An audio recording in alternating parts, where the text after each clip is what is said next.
यहाँ लिखे हैं लिंग। क्या है? लिंग।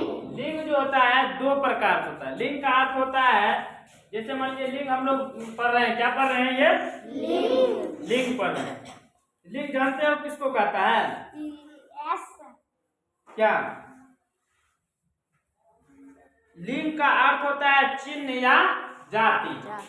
क्या होता है? चिन्ह या जाति। इसका मतलब होता है चिन्ह या जाति। हम लिंग के आधार पर जाति को पहचानते हैं, ये लड़का है या लड़की है ना। हम किसके अनुसार पहचानते हैं? लिंग के आधार पर। समझ गए? अगर मान लीजिए ये नहीं होता तो हम ये नहीं जान पाते कि ये पुरुष है या महिला है, या मान लीजिए गाय है कि या मान लो बैल है, क्या है, नहीं हम इसके आधार पर नहीं पहचानते। अब देखिए जाति के आधार पर लिंग कितने प्रकार के होते हैं? दो प्रकार के। कितने प्रकार के? दो प्रकार के। कितने प्रकार के? पहला पुरुष जाति ना। पहला क्या होता है? पुरुष जाति, जिसको हम पुल्लिंग भी बोलते हैं। क्या बोलते हैं? पुल्लिंग। और दूसरा है स्त्री जाति। दूसरा क्या है? स्त्री जाति। और इसको हम स्त्रीलिंग भी बोलते हैं। क्या बोलते हैं? स्त्रीलिंग।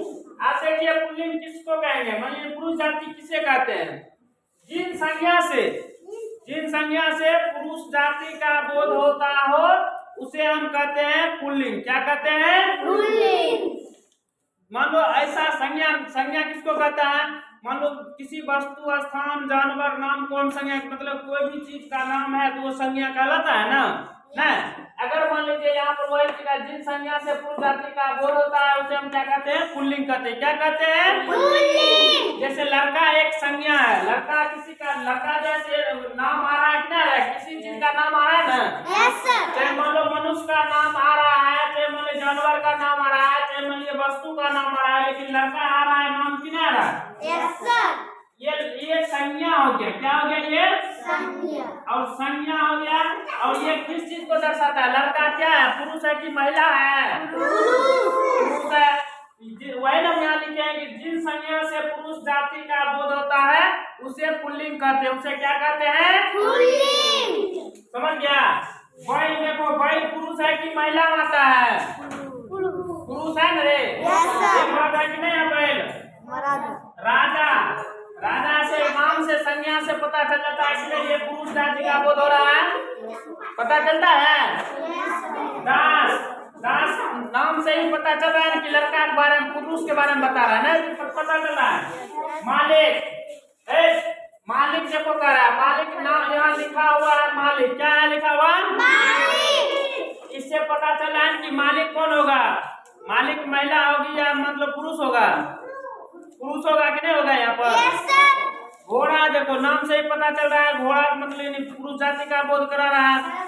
यही जो है लिंग जो है, हम इसको जैसे पहचानते हैं चिन्ह और जाति के आधार पर ना। आप देखो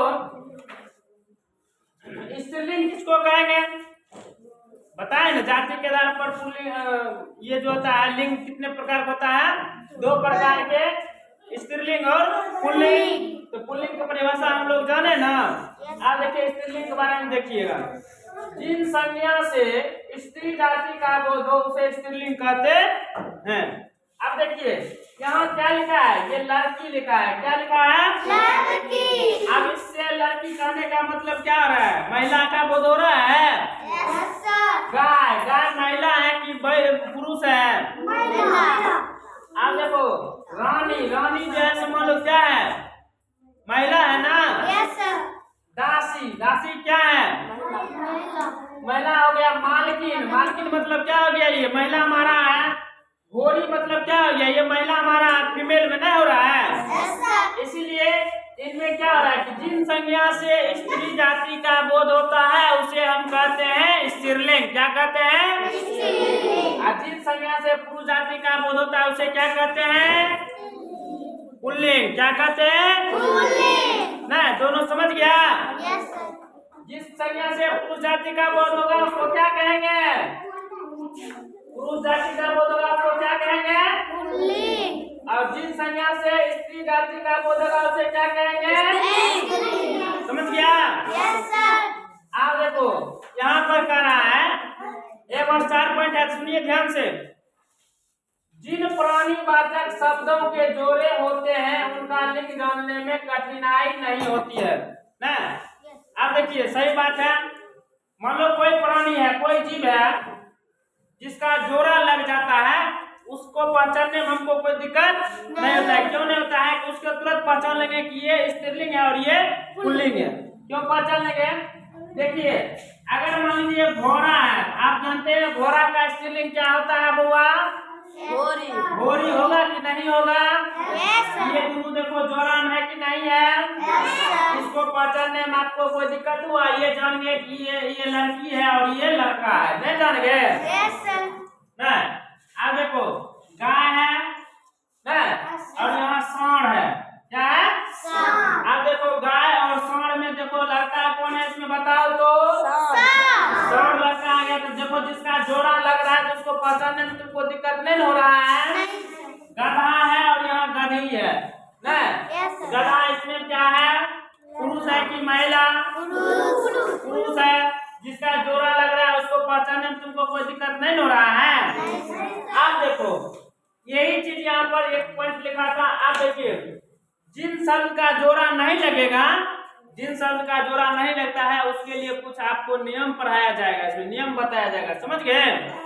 जिस शब्द का जोड़ा नहीं लगेगा उसके लिए हम कुछ नियम आपको बताएंगे।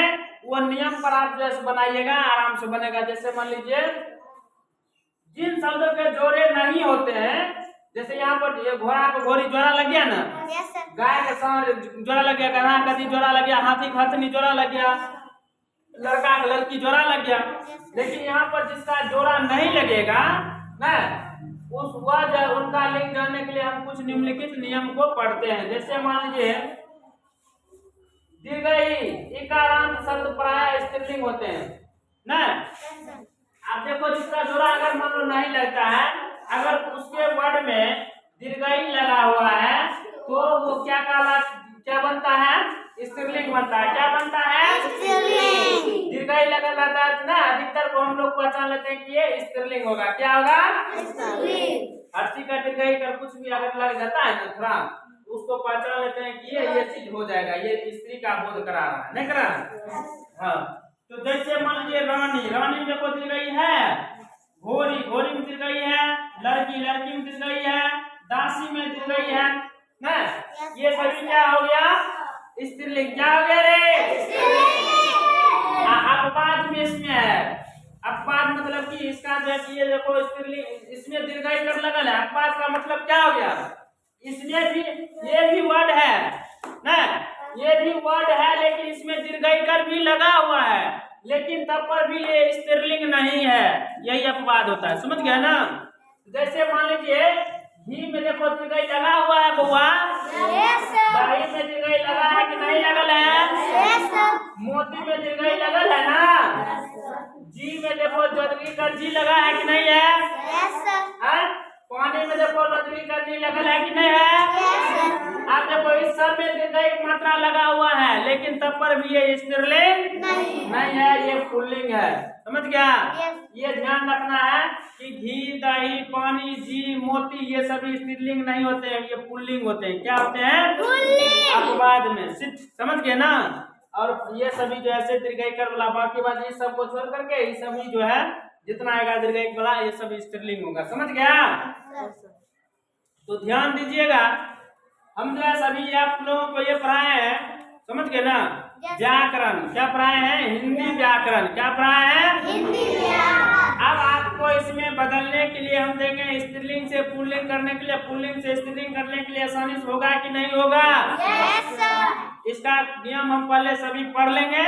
21 को नियम है, 21 को नियम जान लेना है। उसके बाद इसमें कहीं तुमको कोई चेंज करने के लिए देगा आराम से कर देगा, ठीक ना? समझ गया? ये नहीं कि करवा चौथ के लिए जो तुम लोग भी उपवास में रह जाना। देखो